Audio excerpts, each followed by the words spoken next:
This is what an epidemic looks like. In recent years, we've had over 2,000 deaths in just Michigan alone.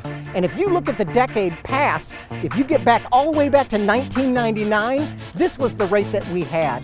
And the guests on our show today are going to show us how we can start working our way back to that lower death rate. On today's show, we're going to be interviewing some of the people in West Michigan that are helping to solve the opioid crisis. Under Sheriff, what do you think are some of the broader issues with the opioid crisis here in West Michigan? Yeah, so this is a problem that really presented itself several years ago. What some people may not know is that in Kent County, our opioid-related deaths are trending very closely to 2017, which was our highest or peak year for opioid-related deaths. Okay, and as far as, has the type of drug user changed in West Michigan? Yeah, when this first started, it was heroin. And the overdoses were strictly due to, I wouldn't say strictly, but for the most part related to heroin use, heroin overdose. However, now we are seeing fentanyl being introduced and being mixed with. And fentanyl is the synthetic version of heroin that drug dealers are cooking up. Correct, yeah. It's being introduced, it's being mixed, and what we're now seeing is that in 2020 anyways, 86% of the opioid-related deaths, it's heroin mixed with fentanyl. For those that do have prescriptions that are no longer needed, they need to get rid of them. I know Kent County Sheriff Department is doing some great work. I know these guys, they don't think that they can just lock people up to solve this problem, that it's going to take the whole community in addition to law enforcement. Doctor, could you tell us a little bit about what exactly is non-drug pain management? Well, pain actually comes from the brain. So there's a brain-body connection. That's what chiropractic deals with. It comes from the brain down the spinal cord out to the rest of the body. And if we can make that process more efficient, we have a good chance of affecting the pain. Okay, so you guys believe in natural health. You believe in natural healing, using the body's own power to heal itself. Could you tell us exactly what does a chiropractor do? As a chiropractor, what we do is we locate and we adjust subluxations. I know, but doctor, what does that mean? I mean, when somebody comes into your office, what does that mean? Okay, that means that we have bones misaligned. If we have bones out of place, they're putting pressure on nerves.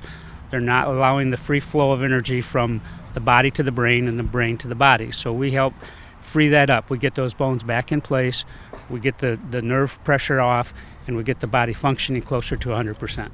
Okay, and what are some of the other non-drug pain management items that you recommend in addition to chiropractic? Well, there are several things. Acupuncture is a good one. Massage, exercise can help a lot of times, but those are the three biggies, I think. Okay. Well, Dr. Wilcox, thank you so much, and we've got a URL below to let people know where they can get more information about non-drug pain management. Thank you so much. Thank you. For our audience members that know somebody that's an addict, or for some of our viewers that are addicts, what are some of the first steps they need to take?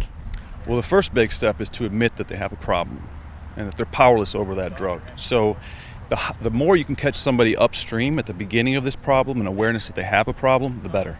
Well, the term addict for someone, let's say that's younger, like in your example, might be something that kind of keeps them away from admitting they have a problem. So one of the questions we just ask is this drug or what you're doing, is it causing a problem in your life? So are you noticing their homework's going down, their grades are going down, just slight differences in their lifestyle?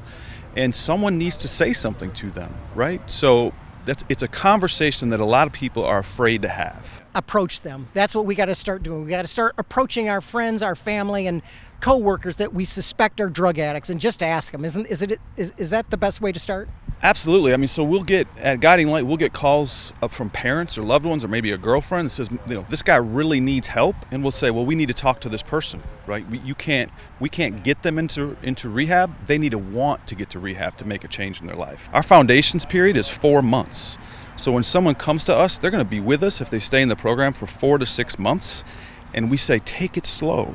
This is not something you just make all these changes and snap your fingers and you're healed. You need some time to heal. Okay, that's fantastic. Well, those are some of the guys that are on the front lines, the men and women in rehab, in law enforcement, and in healthcare that can help solve this problem. I'm Joe Ross with CNR News. Thanks for tuning in.